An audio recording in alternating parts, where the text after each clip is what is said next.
The story begins with a moment of celebration. A long-awaited reunion between siblings whose lives had been shaped by hardship, resilience, and dreams of renewal. After years apart, the excitement of being together again was palpable, filled with laughter, music, and the sense of a fresh start. But within hours, joy turned into devastation, and a family that had gathered in anticipation of healing was instead left shattered by tragedy. What unfolded that night was more than an accident. It was a portrait of human vulnerability, choices made in the heat of celebration, and the devastating consequences of negligence. The events of that day began with optimism. After years of confinement, freedom was finally restored, and the first instinct was to reunite with those who had waited faithfully. Among them was a sister whose entrepreneurial spirit had taken root in the community, building a successful business and a life she could finally call her own. She was open about who she was, loved without apology, and had surrounded herself with people who accepted her fully. This was to be a turning point in both their lives. He was ready to reconnect with his children, and she was preparing to start a new chapter with her partner. The hours ahead were supposed to mark a rebirth for both of them. The plan was simple: gather, celebrate, and remember what it felt like to be free together. Friends and family joined in, creating an atmosphere that was both joyous and electric. There was music, video recording, spontaneous freestyling, and declarations of loyalty. The bond between brother and sister was undeniable, a closeness that transcended the years of separation. To them, this was not just another night. It was a chance to pick up where they had left off, to create new memories and bask in each other's presence. But amid the excitement, danger quietly built. Alcohol mixed with high spirits, and soon the celebration became reckless. Behind the wheel of the car that carried them through the streets of Detroit, decisions were made that would ripple into irreversible consequences.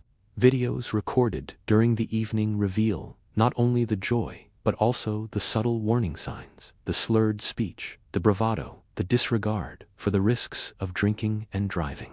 These choices, made in the moment, would later be scrutinized by family members, investigators, and an online audience, horrified by the outcome. As the night unfolded, the group traveled through the city, still intoxicated by the thrill of reunion. They laughed, rapped, and streamed their energy live, unknowingly capturing their final hours together. What should have been a routine drive became the setting for irreversible disaster.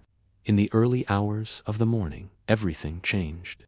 The car, traveling at a speed far too dangerous for the conditions, lost control and collided with a building. The impact was catastrophic, the vehicle crumpling against the structure like paper, glass shattering, metal twisting, and lives extinguished in an instant. Emergency responders arrived quickly, but the devastation was already clear. 2 were pronounced dead at the scene.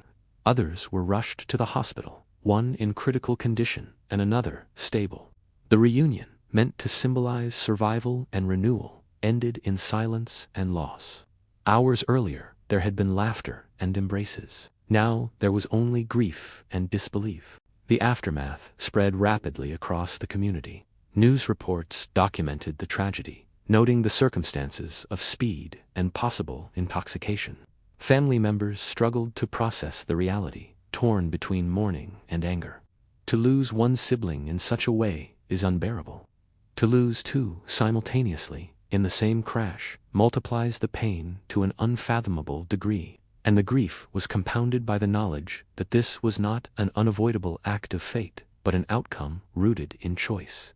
The story became more complicated when the driver of the car emerged at the center of controversy. Some claimed she bore no responsibility, arguing that it was a matter of misfortune, an unavoidable accident. Others, however, pointed to her past. Exactly 1 year prior, on the same date, she had been involved in another serious crash that left a passenger fighting for his life. To some, this pattern spoke not of coincidence, but of recklessness. Online discussions erupted, with family members publicly accusing her of being at fault, calling for accountability, and demanding justice. They cited evidence, including video footage that appeared to show her behind the wheel, as undeniable proof of responsibility. What followed was not unity in grief, but division. On social media, relatives exchanged accusations, denials, and threats. Some defended the driver with passionate intensity, claiming she could not be blamed for the choices of others who willingly entered the car that night. Others insisted she must face the consequences of her actions, arguing that too many lives had already been endangered by her history of reckless driving. The family, instead of finding solace in one another, fractured under the weight of anger, resentment, and grief. For those outside the family, the tragedy offered a stark reminder of how preventable such losses can be. Speeding, intoxicated driving, and negligence are not accidents. They are choices with consequences that can devastate lives in an instant. To watch two people full of life, ambition, and promise reduced to victims of such circumstances is to confront the painful reality of how quickly joy can turn to mourning. The lives lost were not anonymous statistics, but vibrant human beings with dreams, relationships, and futures that will now never come to pass.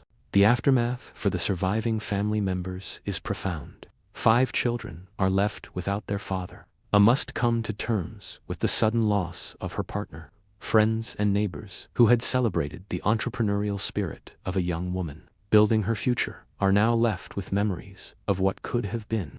The community, already carrying the weight of previous losses, is thrust into mourning once again, facing the question of why tragedy seems to strike so relentlessly. In the days that followed, vigils were held. Balloons were released into the sky, symbolizing love and remembrance.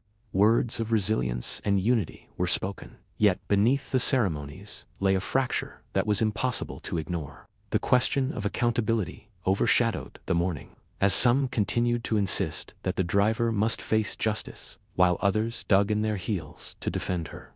What could have been a collective expression of grief became a battleground of blame, denial, and unresolved resentment. This case illustrates not only the dangers of drinking and driving, but also the way social media has transformed grief into a public spectacle. The mourning process, once private and intimate, is now laid bare online for anyone to witness, judge, and comment upon. In this instance, it amplified existing family conflicts, turning personal pain into public confrontation. The digital world became an extension of the tragedy, fueling arguments, spreading rumors, and widening divisions. At its heart, however, the tragedy remains the same. 2 lives cut short unnecessarily, a family shattered, and a community left questioning how such preventable circumstances could bring about so much destruction. The brother who had just begun to rebuild his life, looking forward to reconnecting with his children, will never have that chance. The sister who had proudly built her own business and envisioned a wedding with her partner will never walk down the aisle. Their futures were extinguished not by chance, but by choices that should have been different. The lessons here are not abstract. Every decision to drink and drive carries with it the potential for devastation. Every act of speeding on crowded city streets creates the risk of irreversible loss. In this case, the risks became reality, and the cost was measured in human lives. As the community reflects on the events, one truth stands out above all: accountability matters. Without it, the cycle of recklessness continues, endangering more lives, more families, and more futures. When those responsible are shielded by denial or misplaced loyalty, justice is denied to those who can no longer speak for themselves. The dead deserve truth. Their memory demands it. The story does not end with the crash or even with the funerals. It continues in the lives of the children left behind, who will grow up without a father.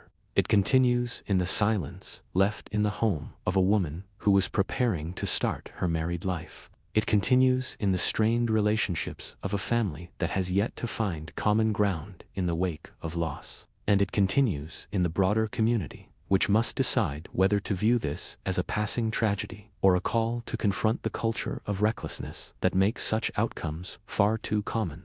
This is not just a story of one family.